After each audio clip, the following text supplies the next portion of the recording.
Hey Bats, how are you? Welcome to my channel, or welcome back if you're returning. So, I wanted to thank everyone for your support. I really love introducing people to new content and expressing how I feel about said content, so I hope to enlighten some folks on spooky things to check out. Also, I'm actually going down a list this time, so I can actually be normal. The final items on this list are what I consider the most eerie, therefore. This content has the usual content warnings, spoilers for the content naturally, animated gore, body horror, and dark topics such as depression or drug abuse. Let's get into it. Number 5. The Pig Pen by Felix Colgrave. So Felix Colgrave is known for their surreal animation, and this one does stick to that trend. However, whereas other works of theirs are more odd, this one dips into horror, particularly at the end. This is one of their early animations, which tends to encompass horror. Now, I'm not saying that their other works don't have any horror, because they very much do, but this one strikes me the most. You already know things are going wrong when the goofiness of the pig audio-wise is dropped for this weird music-like sound due to the hand twitching. And let me tell you, at times it does get really darkly comedic, like, it's actually quite funny, you know, like, really dark. But that could also just be the toxic positivity threaded into it, so there's a lot of layers to it. The whole you're wonderful and everything is okay when it's not okay at all. Anyway, we learn the old man thing with no eyes, or they might be closed eyes actually. It's a terrifying gluttonous monster that can unhinge its jaw and eat pigs, so you know, very tantalizing. The pigs are on the hook, line, and sinker to sell out their own kind due to the obvious drug analogy. There's no happy ending either. Just blood. Lots of it. Sounds like those pigs need a big bad wolf to get that bad guy, huh? Anyway, the themes in this piece are particularly dark, revolving around drug abuse and exploitation. The back and forth that happens between the goofy and the spooky is very well done. Felix's work in general is just phenomenal, and you really should check them out. Like, I highly recommend them. Number 4. Take Care. So, I wanted to look at this piece as a standalone even though it's part of an entire series, which, yes, I know that doesn't make much sense, but this is a video that introduced me to the entire series Boys Vert made. The problem is, do I understand any of what they're trying to say in the series? Well, no. I have my own perspective on things and would need to watch it again. Riddles and metaphors often have different meanings to me, so I generally fail to share my perspective on purpose. But enough about me, let's talk about this specific video.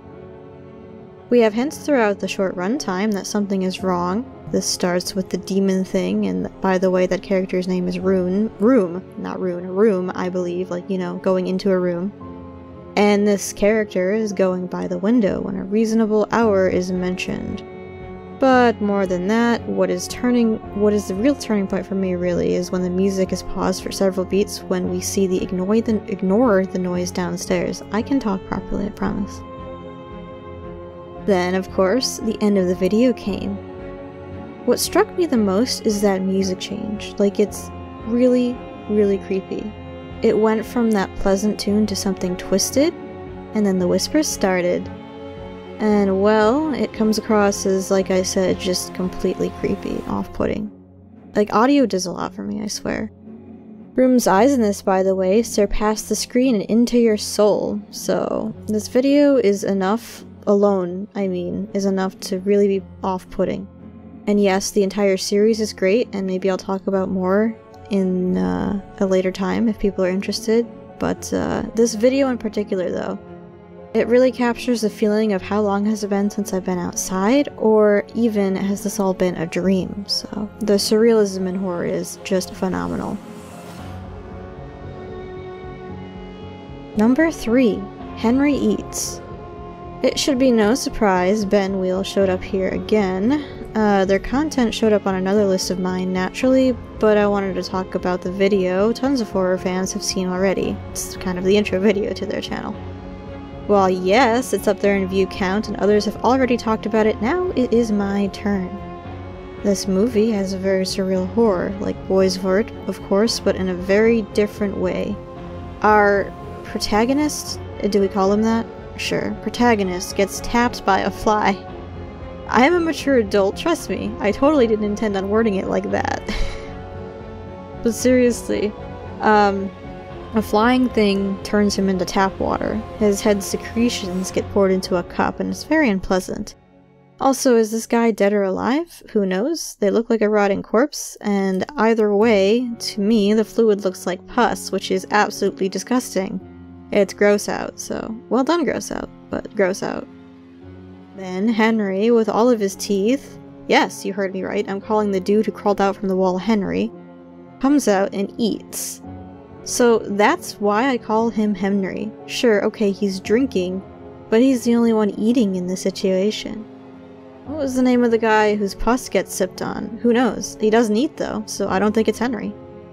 Based on the music though, I'm pretty sure Henry shouldn't be eating. It's implied that what he's doing is a big no-no. Based on the expression, and yes, I know it doesn't change, hence my laughter, the dude in the suit is none too pleased, am I right? That's when things get interesting. The music in particular is just super off-putting.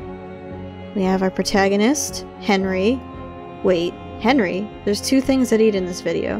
Which one of them is Henry? Is it Mr. Scissors or the wall guy? We'll call them both Henry. So Scissors Henry saves the day by chomping through Wall Henry's neck. Huzzah! If this is a metaphor for something, I wouldn't know. I suppose we just can't trust Henry not to drink our pus or cut our heads off. All in all, this piece is surreal horror, and it's really fun and eerie, so you should check it out along with the rest of Ben's stuff. Number 2. Dead Horse. Oh boy, this one came out recently and is such a cool work of art. Honestly, it does deserve number 2 on my list. It's just great. I've seen it like several times now. The visuals, the music, everything comes together for chef's kiss. The violin work when a wolf is getting a horse skeleton dragged out of it is truly amazing. And also the general confusion as to why horse skeletons are coming out of animals that are clearly not horses. That's something pretty big, because I tell you, when I first watched this I was really confused. But we learn exactly why later in the animation, of course. When the crow turns its head to reveal that partial horse skull, you know, is about to go down.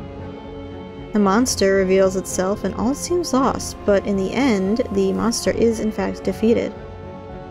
I really like the happy ending here, and that the protagonist prevailed. It was so neat seeing the transformed wolves wake up in their Pac-Man's howl, and then start lunging at the giant demon horse to rescue them.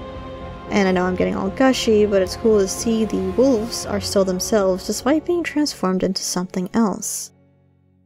I hope to see more from this creator. This is a work of art and hits all the right beats for both beautiful animation and horror. I've watched it several times already, like I've said. Number 1. Pleasant Inn. Right, so of the animated horrors on this list, this video, introduced to me by a friend, is the most frightening to me. The visuals and atmosphere are stunning, absolutely terrifying. The creator in general, David Romero, does a fantastic job with horror animation, and I've watched several others of their works. But I wanted to spotlight this video, because it's the first one I saw and it blew me away. There's several intense foreshadowing on the way to this inn, but you know things are about to go down when the music starts upon our protagonist getting her keys. The music did remind me of the soundtrack from the Silent Hill movie, something I very much enjoyed, and I know horror community flips desks about how bad they think the movie Silent Hill is, but I never played the games and I just really enjoyed the movie. So, well, the first one, I didn't like the second one. Back on topic, our protagonist meets a very pleasant lady, who remains pleasant, by the way. So I thought she'd be bad, but no, she's just an innocent person who's about to meet a terrible death. She gave a really nice little wave and smile and was just happy to say hi, so I kind of was given an aw moment there. Anyway, she's destroyed by the monster, and what a freaky flippin' one that is. Earwigs for some reason creep me out. Maybe it's the butt pinchers. They actually can't really hurt people with those wicked looking pinchers, yet they still freak me out. It's completely irrational. Now, my fear of ticks is very much rational, but those things? Mm-mm. I'm not afraid of spiders either. I absolutely love them. But earwigs. Nope, get those things away from me. I may be a horrifying entity, but even I have my various random fears. Anyway, that's what makes this monster particularly frightening to me, though in general it's very frightening, like even if you're not afraid of earwigs. The animated horror is really creepy and off-putting, so I highly recommend you check it out. Shout out to the MVP guy in glasses, by the way, for trying to shoot the monster dead, but also ending up with a grisly fate. I'll ensure he's well cared for in the underworld when I visit it again. That said, we've come to the conclusion of our video. I hope that I introduced you to some new stuff, gave some thoughts, some fun things to, think about. Let me know if you did find something new, or what your favorite piece is on this list, or if you would have included something else. Make sure to like and subscribe and comment to support a new creator. I'm really excited about the feedback I've been getting, so I'm hoping to do more. And I'm always open to ideas and recommendations on content to cover, so feel free to mention what you may like. Have a nice day, or night, wherever it is for you folks.